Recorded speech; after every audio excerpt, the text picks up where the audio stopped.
looks like we are indeed recording now. So there we go. Now we're recording, and we told everyone that we're recording. And we have introduced ourselves, so that's great. So we're going to move on to our next slide. And Nicole, you've got this one. Okay, so today we're going to do an active learning activity that allows us to brainstorm different ideas and scenarios where these strategies can be used. So I'm going to paste a Google Doc in our chat box. Let me just make sure I have the right link that everyone is able to edit and go into the document. And so you might have to sign into a Gmail account, so your MyTCC account, or I think it will work with any Gmail account with how I have this set up. So even if you're not logged into that one, you should still be able to access it. So the link is in the chat. And Ryan, would you mind sharing the screen with that document on it, just so I can look at my instructions and everything while I'm giving this? Thank you. Okay, so on the screen, on your screen as well, you will be able to see the Google document, and you'll notice that everyone has a line with their names on it. So I went ahead and filled in everyone's names just so we don't start typing on top of each other. And this will be the space where you can type out your responses. So to begin, I want everyone to think about their specific roles in your lab. And I want us to think about it beyond our titles of like instructional associate, instructional assistant, lab manager. Think about what you do with students. While some of us may work directly with students through tutoring and presenting workshops, some of us may not tutor, but maybe help with figuring out tech problems and navigating the systems that we use. And some of us may even do more behind the scenes work where we may not work directly with students at all, but our role still supports a student's learning. So in that blank, I want you to think about your different roles that you have, and then also fill out your campus and lab. And I know that some of us may also fill multiple roles in our lab. So like in the Reading Writing Resource Center, most of our staff is like cross-trained to have multiple roles. So someone may be responsible for tutoring and presenting workshops, but as an as-needed basis may also act as a concierge at our front desk who greets students and helps students with procedures. So if you play multiple roles, try to include everything that you do, just because we want to think about how these strategies can be applied beyond just tutoring and teaching students. And so once you've thought of your roles, I now want you to take a few minutes to also think of 4 concepts or terms that you use in your area that students need to know. So you'll list the 4 concepts that students need to know in order to function in your area, and try to be specific with these. They could be specific to the content that you may tutor, or that the focus area of your lab, or even more procedural type things that students just need to know to be successful when using your services. Most of us do work in like writing and language labs in this group. And so as an example, a student might need to know the concept of a thesis statement to really understand what their assignment instructions, or like even in a tutoring appointment, a tutor may start a session by having a student identify their thesis statement. So that's just a quick little example of a concept that you could potentially use. But just take a few minutes to go ahead and fill this out, and we're going to come back to this a little bit towards the end.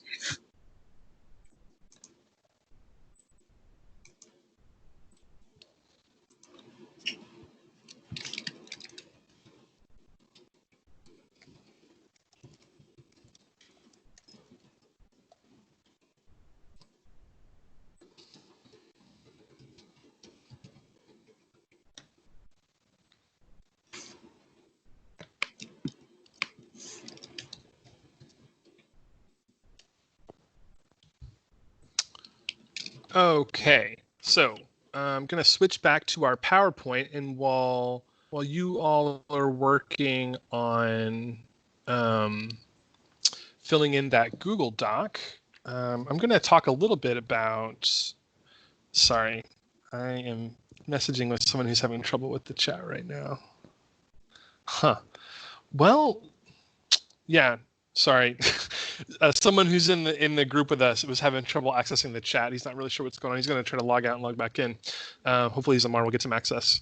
So I want to talk a little bit about Active Learning Academy. So as you heard in the last session, ALA is being reconfigured and re-envisioned to be the Engaged Learning Institute. But while that's going on, it's still useful to think about the Active Learning Academy and what it was and what it was for, because a lot of the same concepts and principles will be baked into the Engaged Learning Institute. The ELI is just a more expanded version of it that's more comprehensive of the kinds of things we want our faculty, the strategies we want them to be using to engage our students in all kinds of different ways, including things like assessment and online learning. But for ALA, it was all about trying to increase student success and completion by using interactive and integrated teaching, by trying to think real mindfully about the types of strategies we're using and how we were matching them with the particular pieces of curriculum that we were teaching. It's not to say that faculty weren't doing that anyway. It was just giving folks more tools in their toolbox. And in particular, for example, for me as a faculty member, it gave me some vocabulary for thoughts and instincts and ideas that I already had, but didn't quite have the words for. And once you sort of have the words for it, you can really begin to dig in and take control of it, which is really great. So that's kind of the vision and the purpose of it. These were the 6 strategies that we talked about and highlighted in Active Learning Academy. In fact, we would spend a week on each of these in the program.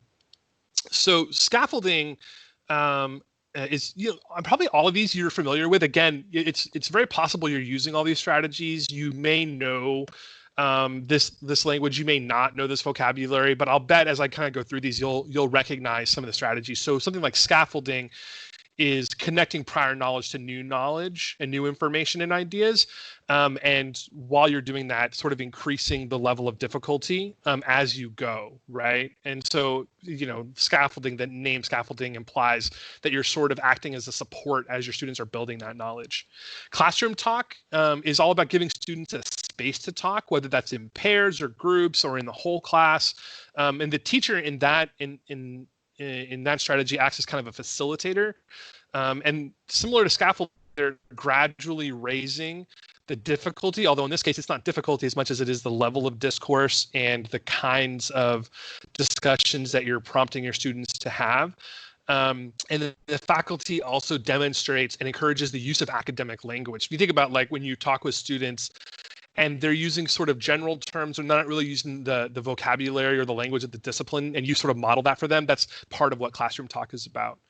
Writing to learn is something where faculty member engage students in activities where they write in addition to speaking. So it helps students develop ideas. It engages critical thinking, writing skills. It's supposed to be low stakes and non-evaluative. So this isn't writing that you would grade, although you could give them credit for it, but it'd be more like a completion grade. You wouldn't, it's supposed to give them a space to write and think through things in their writing without having to worry so much about being graded on their writing specifically. And the idea is it gives students practice at writing and also expressing the ideas before they have to share. So if you think about, we have some students who have really great ideas, but they don't really like to raise their hand and participate in a big group discussion, or they might even be maybe a little bit nervous about talking in pairs. A writing to learn activity gives them an opportunity to really think through an answer to a question and write it out before they share it. That's something I use in my class all the time. I ask my students, I'll give them some kind of provocative discussion question and say, take 60 to 90 seconds and write out your answer on your piece of paper and then go write it up on the board, or we'll share out. And it gives some students who need some of that time to process, gives them that time. So collaborative group work, it has to be well planned and strategic. You don't want to do group work in a kind of on the fly without a real specific intent involved. You want to pair people very intentionally or group people very intentionally, trying to leverage different skill sets as much as you can, as much as you know those skill sets. in general, you want to hold students accountable by giving them roles within those groups. So this is, if you've ever had something where someone had to be the reporter and someone had to be the recorder, right, to like take notes, and someone else was supposed to ask probing questions, all those sorts of things. That really helps people stay on task and accountable during group work. Yeah, so then questioning is actually really similar to classroom talk, but it's more centered around questions, both the questions that the faculty member asks and the questions that the students ask. And so in this case, the faculty member is really trying to prompt their students to ask really good questions and give them some of those skills to learn how to ask good questions. And then literacy groups become similar to collaborative group work, but they specifically involve a text of some kind. It can be a text, it could be a problem, but it's usually a text, and you give students roles to work through, and it also gives them structure to engage in the text. So this is really good if you have a class where you're going to ask students to do reading of a kind that maybe they aren't as familiar with, or perhaps they're familiar with something like literature, but they haven't ever had to read it critically before. Giving them something in class to sort of practice that and practice that structure can really help them when they're doing their reading outside of class. So those are the 6 strategies from the ALA. Did anybody have any questions on those? Any lingering questions from our session this morning?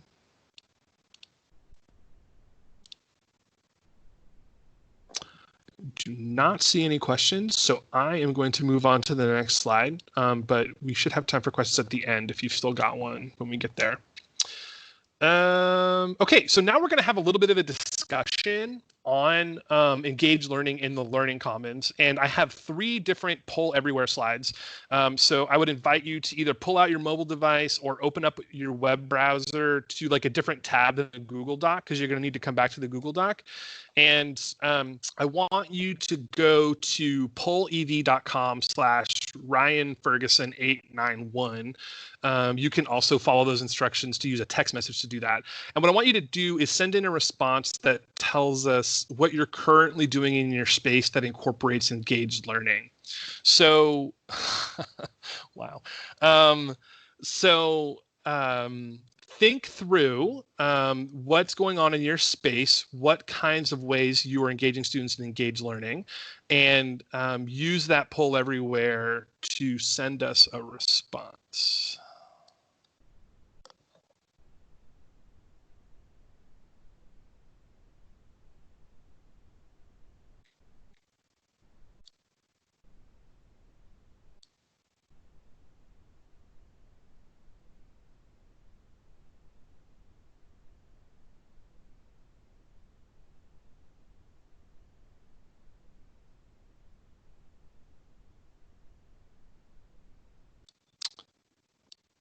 I am not seeing responses on the poll everywhere.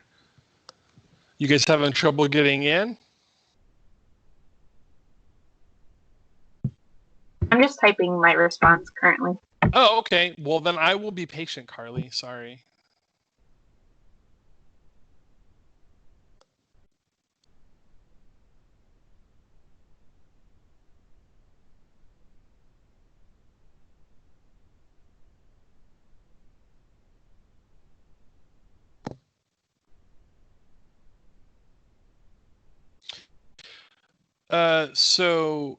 Kara or Kara, sorry if I'm pronouncing your name wrong. It's at the very top of the slide. You see where it says respond at pollev.com/RyanFerguson891. I guess I could just type it in here. Hang on a second.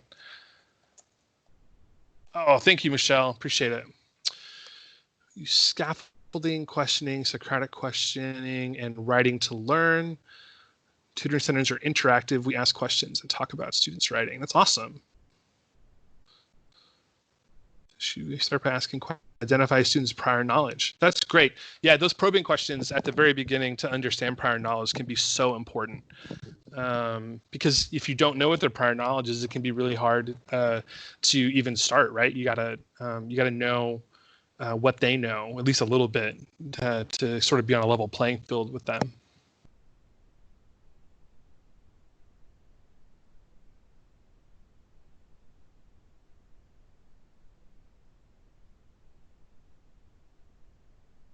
Cool. So I'm seeing, yeah, there definitely seems to be scaffolding and questioning are coming up quite a bit. We're incorporated several activities involving, whoa, coming in fast and furious now. Oh, this is really interesting. So, this person talked about a workshop called Reading Like a Historian, where they use several activities, use primary sources with questions to ask students to analyze the sources. That is really, really cool. I like that idea a lot. That is really cool because it gets students really engaged in the material, and then it has them practice the kind of skills you know that they need to know to do well in their class. That's a great idea. Yeah, so that asking students to explain their thought process, that's something I should have mentioned when I did my introduction slide. Before I was in my current role, I was a coordinator of supplemental instruction on the Northwest campus. And I used to talk to SI leaders a lot about how important it was to be transparent about their thought process for students, because it can be really helpful for students to understand how people get to an understanding. And so modeling that for students can be really important. And then asking questions for students to talk about their thought process, also super important. These are really great responses, you guys. Thank you so much. Let me make my PowerPoint bigger so you can see more of this. Uh-oh, I think I confused it.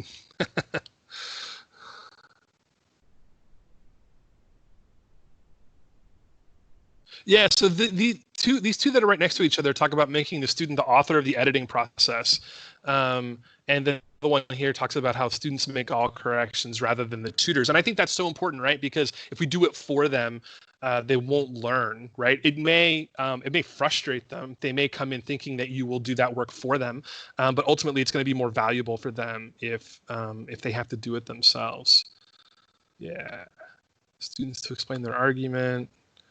Ask about students' interest tracks, verb tenses. These are great responses. It's very exciting that all this work is being done. So I want to move to the next one. We have another question for you. You should be able to use the exact same webpage you're already on to answer this question. So this one is more tied into the space, right? You guys, you're already doing engaged learning.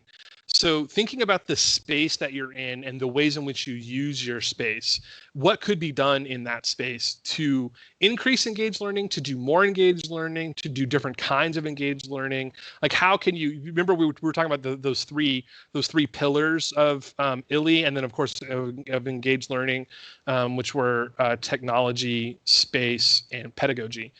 What about your spaces could be done, or could you do things with?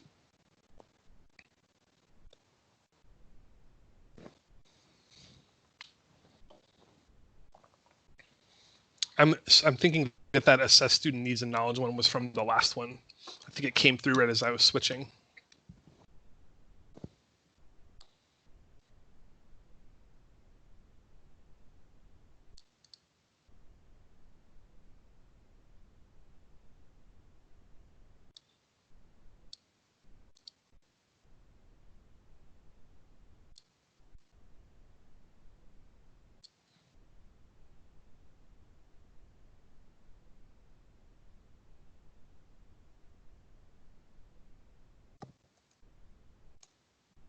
Oh yeah, have students present to peers. That's a really great idea.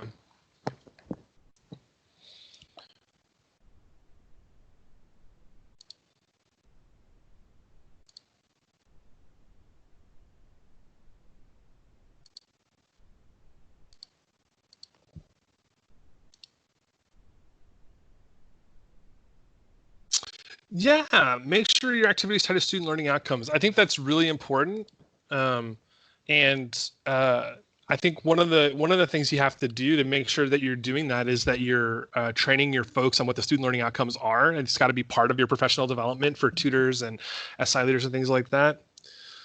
Writing on windows, paper walls, adjusting tables, more access for students with tech issues, and tutor from home model. That's really interesting. More group tutoring sessions for classroom discussion. Yeah, the online thing is, I mean, it's where we're at right now, right? That's a really great point. Yeah, interactive Google Docs I think are really interesting. I'm just starting to really play around with collaboration in those. FlippityNet I have not heard of. That's a new one for me. Peer evals and collaboration, open-ended questions. Yeah, this is a really cool idea. Quick help, right? It's kind of like the cash only line at the grocery store, right? So like if you just want to get through really fast and you only have like a one quick question, having a space for students to do that is a really cool idea. Yeah, great. Yeah, these are great suggestions. Great. Encourage group sessions.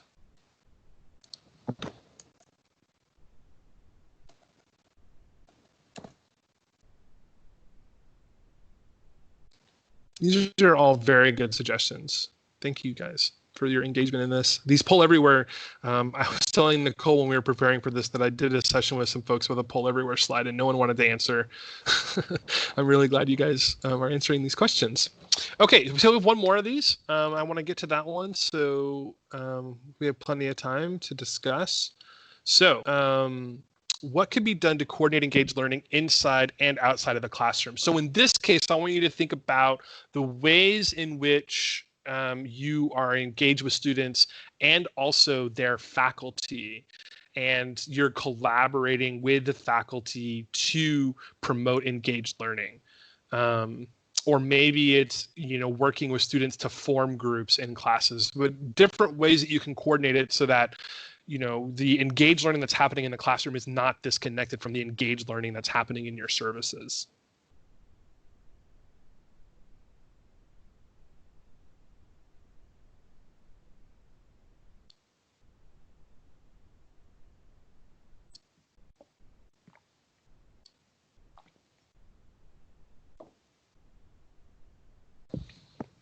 Yeah, embedded tutoring.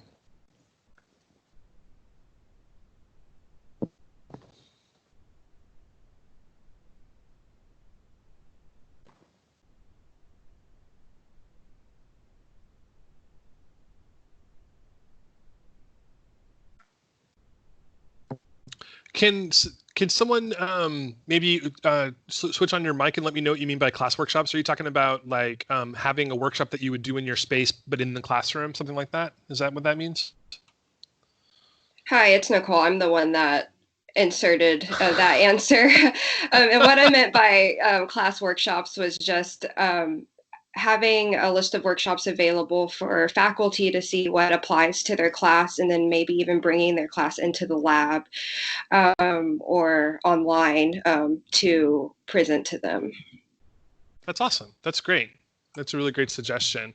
I'm seeing some other really good ones here too about service learning, right? So, and I like this collaboration with nonprofit groups and other organizations. We're doing so much of that at TCC. One example on the Northwest campus that's been really exciting is we have a mobile food pantry every month, and we've been able to use the mobile food pantry as a lab for our logistics and supply chain management students, as well as our small business and entrepreneurship students to do class projects in using the mobile food pantry. Where we could probably be doing more is to find ways to engage our learning labs folks in some of that work, and thinking of creative ways to do that. Embedded tutoring in class and on Blackboard, service learning, workshops, attending class lessons. I need to do that in my cinema class for some of the writing things. Yeah.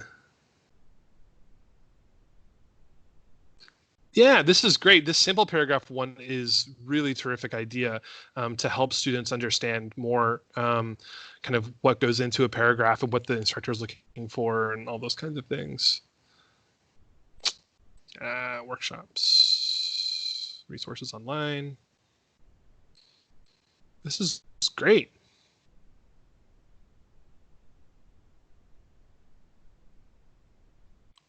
Yeah, so, okay. This last one that just came in through here, and tutoring sessions with a suggestion of an area to work on. That's a really great suggestion. One of the things our SI leaders like to do a lot is use an activity called Stop, Start, Continue. And it's usually a closer. And it's an activity where they asked the students to think about one thing they want to start they have not been doing, usually study skills related or something to do with their schoolwork. What's one thing they want to start doing? What's one thing they want to stop doing? So something they've been doing that has not been helpful at all. And then one thing they have been doing that they think has been working for them that they want to continue on. And I think it's just a really great way to get students to be mindful about these things. And there's actually some really great research out there that shows that even just asking students questions like this can raise their level of performance in their academics, just because you're drawing their attention to it, making them mindful. Okay, great. These were all really great responses. This has been a very good discussion, but I want to go ahead and move on to our next section, which is going back to the Google Doc in the chat. And I'm going to unshare this and bring that back up. And Nicole is going to take us through some of what you guys have been talking about in the document. Thank you, Ryan, and thank you everyone for all of your thought-provoking responses on the Poll Everywhere questions. So we've already thought of some ideas on how we can use these active learning strategies in our space, but I want us to think back to the 4 concepts that you've listed. Even if you've listed more than 4, that's okay, and think about how we can help students understand these concepts. So if a student comes to you and you say, like, let's see, one of the concepts is like tutoring versus supplemental instruction, or you say workshop. Some students, they're not going to tell you that they don't understand what you're talking about, right? They may just go along with it, and your services may not be as effective that way. So I want you to think of a specific scenario or strategy that you can use that may check understanding of a student or even help develop their understanding of the concepts that you've listed. So if you would come up with a scenario, that last box is where you can type that in. And I'll give you a few minutes to really think about this and try to think of something specific. So it could just be like one scenario that covers one of your concepts or a scenario that covers all of them. And just try to type that out in that box. And we will see some of these responses. I see that some of the 4 concepts, some people have some repeating answers of like tutoring or the sign-in process of your labs, even more specific to the content that we tutor, like literary elements, in-text citations, analysis. Those are the types of things that students need to know when they're entering our lab and going through our services.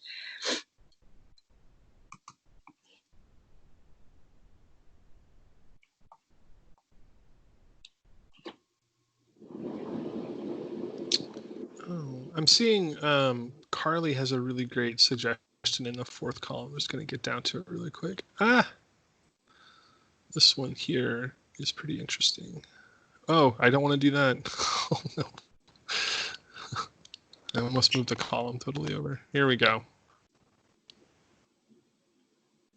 Okay, so Carly has said, in my individual sessions, I always encourage students to think about evidence like a lawyer. Oh, that's really great.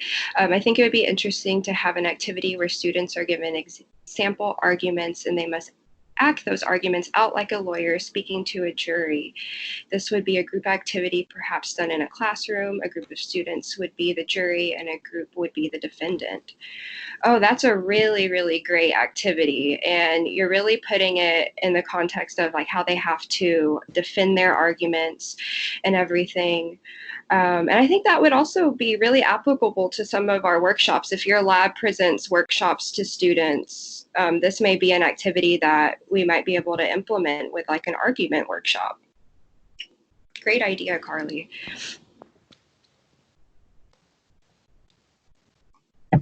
Thanks. And I think saw Aaron's suggestion. Oh, I'm sorry, Cole. You go ahead. This is your section anyway. Oh, no, you're fine. I saw one towards the bottom that I thought whoever put it could, hold on, let me see if I can find it on the doc, could explain to us a bit more about what that is on the last page from Sean Stewart. In your strategy section, you put the shoe leather journalism. I've never heard of that before. Would you be able to explain that a bit more?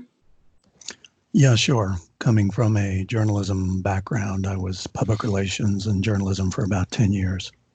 So whenever I'm teaching students about research to try and make it a little more active for them, especially when I'm like talking to students and trying to get information from them, we will play act a journalist and interviewer and interviewee sort of session where I'm the interviewer and they are giving me answers which are not helping me write my story, which is usually the case in public relations. I always joke that I'll talk to, when I'm really interviewing people, I'll talk to the person I'm interviewing for like, an hour and a half, and I'm just kind of jotting notes like, this is not working or boring or something like that. And then finally at the end, when we get up to shake hands and leave, the person says, "Whew, that was a lot easier than that time I saved that kid from a burning building." And I tell them all about what's called burying the lead. And I'll say, well, you just buried the lead. You've given me the most interesting piece of information last, and that's really where we should have started the interview. And so that's one example of shoe leather journalism, but really shoe leather journalism really means literally going out and trying to scrounge up a story. And so it works also in the sense of research where when I talk to students about plagiarism, I'll tell them that one reason you don't want to plagiarize, you don't want to quote quotes, is what I usually tell them. And I give them the story of how hard it is in that kind of an example of getting good quotes from people, because if you've ever really interviewed someone, you've noticed that people tend to talk in ums and well and okays and let me think about it. A lot of wasted space. And they tend not to string a long, good quote together in 3 or 4 sentences that is something really meaty and juicy and that you can use in your story. And so part of that is pulling good quotes out of people or knowing how to interview. That's one of the techniques. But shoe leather journalism is really going out and getting the story. So I'll give them an assignment. I'll say you have to go interview another student. And you have to interview them using some of the techniques we talked about, starting with facts first and then working into opinions, because opinions are always the things that you want to quote. And you don't want to quote quotes within your story, because then you're stealing the thing that the journalist worked the hardest at to get, right? Which are the good quotes, which are really tough to do. So anyway, those are some examples of shoe leather journalism. Thank you, Sean. I think that was a great explanation and definitely engaging in active learning. And so let's see if there are any other thoughts on this document that we can go over. So there's one from Wendy Crandall. She's really speaking my language because she says she wants to help students, she wants to get students to explain the difference between summary and analysis by having them tell Wendy about their favorite movie, what happened in the story, and that is basically plot summary. And then now tell me why you liked it. What did you notice about the characters, and why were they interesting? Which is on that more evaluation analysis level. That is, I need to have Wendy come to my class because my students' essays are Ryan, so often. This topic is on. This is Wendy. This topic is on my mind right now because we just had a group of students all submit essays that were they were intended to be literary analysis essays, but mostly they were plot summary essays. And I think students have a really difficult time understanding that their evaluation, their opinion, is the most important part of the essay. It's not what happened in the story, it's what do you think about what happened in the story. So usually I'll say, well, let's take a break from the paper and just tell me, like, when was the last time you went on a really fun date, or tell me about a movie that you saw, what was really cool about it, tell me what happened in the plot. And of course that's very easy to talk about, and then when you ask why, then you can say you just did an amazing analysis of this film, so now let's do that for this story that you read or for this poem that you read. It's a great strategy. Yeah, and I know I'm not the only one that struggles with this with their students, and it's not just in film, but when I've talked with our instructors that teach literature, they have the same thing. I asked this really great prompt, and I get a lot of plot summary back. That's great. Love that idea. And I'm also seeing another great idea from Aaron Boyle. He put as a strategy to allow for pauses during the session where you could have a mini lesson about a writing subject. I think those pauses are so important, and even pauses just for like think time. And he also gave the example of different phrasing strategies for sentences could be an area addressed in one of these pauses, perhaps with some interactive sentence practice on the spot. And so, yeah, I feel like those pauses are very, very crucial. And that's where a lot of the learning takes place from the student. Thanks. Let's see.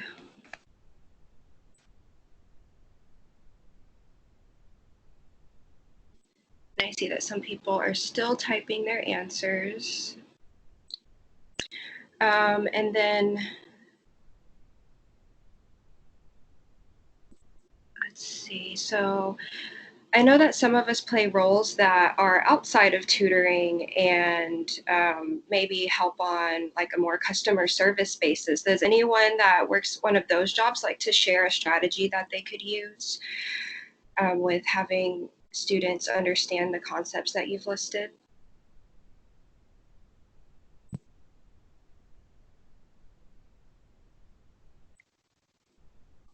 Let's see, I see. Anna Nguyen, you've put a great example of, because you work more in the front desk and with like scheduling tutoring appointments, how to print and send their essays, how to check in and out to get credit for their classes. Would you like to share your strategy? Yes, sorry about that. I got lost. um, so basically, when a student come in, I usually ask them questions, what they're coming in for, and trying to help them to get to the right place. And usually, if they don't have a tutoring appointment, we will ask them to put their name on a drop-in list.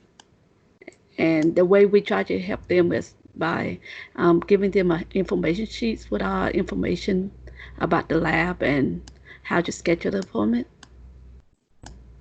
And then we would guide them into, going into schedule their own appointment if necessary. Yeah, that's great. So it's like giving the students the information so they can do it on their own as well. And I think that's a really big part of this active learning is having students, take ownership of their learning and are able to, engage in this material on their own. And they can definitely have a tutor as a guide, but eventually that tutor-student relationship shouldn't be maybe as strong as it was in the beginning, and a student should begin to learn how to discover and connect information to make it meaningful on their own. Awesome. Well, we are almost out of time. We need to kind of start to wrap up. So I'm going to switch back to our PowerPoint real quick and just see if anybody has any questions. And before we really dive into all the questions, I just want to point out that, we all have access to this Google Doc. So if you'd like to save it and save these strategies, so you now have some more specific things that you could do in your role and in your tool belt. So you can kind of see this as like a toolbox per se, and you can try to use these in your roles day to day. Okay, so yeah, any questions?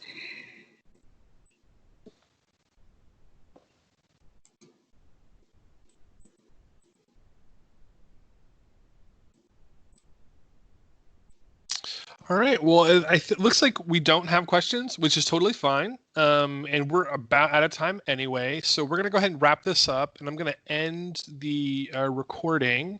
And then Nicole and I have to transition to the other group.